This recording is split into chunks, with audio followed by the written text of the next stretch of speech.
she increasingly, I think, has become the jewel in the crown, which we used to say of Diana as well. And she's grown into that role in such a dignified way and such a regal way, actually, and yet with the common touch. I think it was brilliant that she was given 10 years to peer into that goldfish bowl of royal life and all the restrictions and the glare of publicity it brings. But because their courtship was so long, she was able to judge that she could hack it, and William could see that too. And this is why I think that William was correct to guide, warn, whatever it was, Harry, are you sure you're not going a bit fast in this relationship with Meghan? It affronted Harry to be questioned like that, but I think that William, I think it came from a good place. Because if you look at the marriages that really have survived with commoners, Sophie Wessex is another example. Sophie Rhys-Jones, as she was when I first knew her, and she again had a long courtship with Edward, and they more or less lived together before marriage, and that is one of the most delightfully happy marriages in the royal family. Yeah, no, you're right. It's really interesting that William did, have a lot of time when he was younger, for a start, but he had a lot of time to, and the Princess of Wales had a lot of time to kind of learn the role, be accepted, and really understand what she had to do. Whereas Duchess of Sussex had a much shorter time. Maybe it was because they were older, or maybe that Harry was just a man in a rush. He wanted to get married, and he wanted kids, and maybe she would have gone if he hadn't have acted quicker. But there we go. I have some quick-fire questions to wrap up, if you don't mind, Jenny.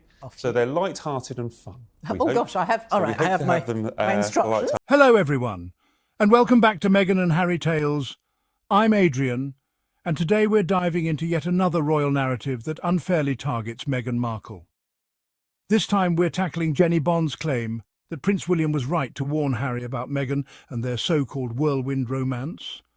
Let's break this down and expose the double standards at play. This statement ignited a firestorm of debate. Was it genuine concern from a brother, or an early sign of the rift that would divide the princes? William, it seems, urged Harry to slow down, to truly get to know Meghan before diving headfirst into marriage. Was this brotherly advice, or did it hint at deeper reservations about Meghan herself? The world watched as Harry and Meghan's whirlwind romance blossomed. Their connection was undeniable, a whirlwind of love that swept them off their feet. William, perhaps recalling his own longer courtship with Kate Middleton, might have felt a sense of caution was necessary. After all, royal life is not a fairy tale. It is a gilded cage filled with expectations and scrutiny. Bond's assertion shines a light on the complexities within the House of Windsor. It compels us to examine the dynamics between two brothers, navigating love, duty, and the weight of their royal lineage. At its heart, this story is about family, and how even the strongest bonds can be tested by the pressures of an ancient institution. The comparisons between William and Kate's courtship and Harry and Meghan's were inevitable. William and Kate, both young and navigating university life when they met, had years to acclimate to the public eye as a couple. Their journey unfolded slowly, their relationship solidifying over time before culminating in a grand royal wedding. Harry and Meghan's love story was a stark contrast. Harry, a prince finding love with an American actress, captivated the world. Their connection was instant, their love passionate and unconcerned with convention. Meghan, a self-made woman with a career and a life outside the confines of royal tradition, represented a significant departure from the norm. This difference, while celebrated by many, also sparked anxiety within the rigid walls of the monarchy. The contrast wasn't just about time, it was about who Meghan was, a biracial, divorced American woman. Her arrival challenged the unspoken rules of who was deemed a suitable partner for a royal.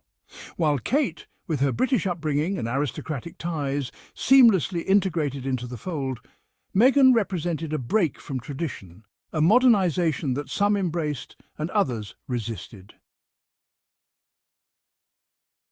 The scrutiny faced by Meghan, particularly in comparison to Kate, exposed a clear double standard within the British media and the public eye.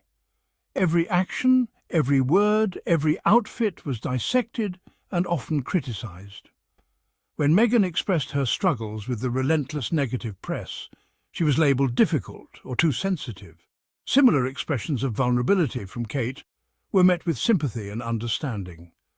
This disparity in treatment unveiled the underlying prejudices that Meghan, as a biracial woman, faced. The criticism levied against her often carried racial undertones, a stark reminder of the pervasiveness of unconscious bias. While Harry and Meghan's relationship challenged the traditional image of the monarchy, it also brought to light the urgent need for the institution to confront its own biases and evolve with the times. The expectations placed upon royal women are immense, often contradictory. They're expected to be modern and relatable while adhering to archaic protocols. They must balance their public duties with private lives, all under the constant scrutiny of the global media. Meghan's experiences highlighted the impossible tightrope walk expected of women who marry into the royal family, particularly those who deviate from the established mould. The monarchy, for all its pomp and circumstance, can be an isolating and unforgiving institution. Newcomers, stripped of their former lives and thrust into a world of duty and tradition, often struggle to adapt. Diana, Princess of Wales, famously chafed against the constraints of royal life, her struggles becoming a cautionary tale for those who followed. Meghan's experiences echoed the challenges faced by those who married into the House of Windsor. The lack of support, the relentless media scrutiny, and the stifling nature of royal protocols took a toll. Her attempts to modernise the monarchy, to bring it into the 21st century, were met with resistance from within the institution itself.